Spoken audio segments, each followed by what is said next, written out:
megalayapost.news. Kashnong Saiden hari boy ke badan mentah hagajing pen kre ban pediang ya kajing seng presbytery berkumjuk ru ban pen kre ya kajing rekhi ka silver jubilee ne kajing dap ba arsan snem jagari boy semgi presbytery mentagasi kalayo ya kajing rap lingba u Dr. Celestine Lingdo MLA Omsning belapan yo ya kajing rap ban pen bhai ya kasrok hapo kati kashnong bar ka balabu ya kajing pen mang pisa ka blakot chaka R.Rip san klor kate kajing pen bha lor kate banyarap kati kashnong kalapau perthai mentagasi ha ka bala don kajing alang ka balingkot hapo kayeng darbar Saiden hakabala sakhi da kajinga dalang ba emperbot badai executive engineer katanat PWD nongpo ba Ivansius Jones Merthong secretary shnong Saiden lembe kinong lam shnong ha Saiden u Dr. Celestine Lingdo abakren hakte si lo ang bakum UMLE lo shimkhia ban punyo ya kate kajing bang tingka kata lingba ka scheme na sarkar jala hakaba na kate ka R.Rip san klor ansapan bha ya borok kisrok shnong kibadan ya kajing jingai kumba san kilometer hapo kashnong Saiden.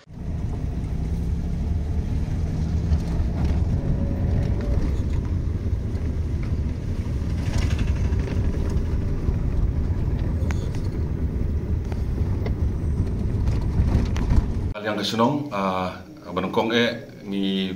penpau kajing sungu Dr. Bom iba di MLA ijongi dan yang kesenong nomor bagadon kenika jingeseng presbytery jong balang presbyterian Saiden de kasurok ru kamdesu kababha kelas niu dan yang kesenong nilalek hi bandai hi doktor nilalek bandai ban pensungu kajing sniu jong surok de i doktor lu ila asngap de bagi la simkia hiru de na kajing simkia jong doktor ba ya kene surok mentangi la sedang para kaju opor na kalian kesnong ai kubleiru ya deputy CM jongi ba preston tengsong yang berdipik ya di department ba ila simkia ban penyo ingi ya kene ka skim ka ban marmot kene surok ka bade ya kesnong jongi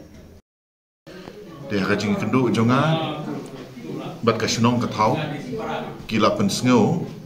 ya kajing don kam kajongki nam ta kasurok hane apo kasnong Saiden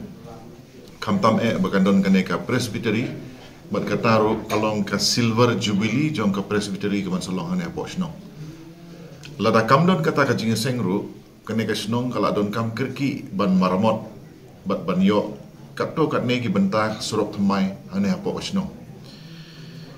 tingilaya ai ka proposal ngala buddin bat u deputy chief minister in charge ya PWD ti ilai ke jingkermen ba ia kan ke jingtre la bandang sedang menteri no syakman ka total leng jong ke surok bat ka resurfacing bat ki bentai bahable thmai ka total leng kan poi 1 kilometer ti ka estimate amount ke ba la penkre na ka benta kan ka long kumba arklur nrupusan lak ti nakadaw ba kajing seng kalalong hatmin ti haswa ba ki work order kini kita ikin meet la ai bor ban sedang no ya kene kajing tre ti ngadap da kajing kemen ba ki officer na po ka PWD nompo division executive engineer assistant executive engineer bat ki staff ki don rengkat bat ni bat kin selai visit ya ka site nagasan kilometer ke pamanga ngaong kebenta ke badon kam kirki na kebenta kan ke jingseng en sa shim shwa let's say kilometer tam but baro kata kas total 1 kilometer en pendep wat la kut ke jingseng ru ke jing tri kan beteng men pendep ya kata ke basa megalayapost.news.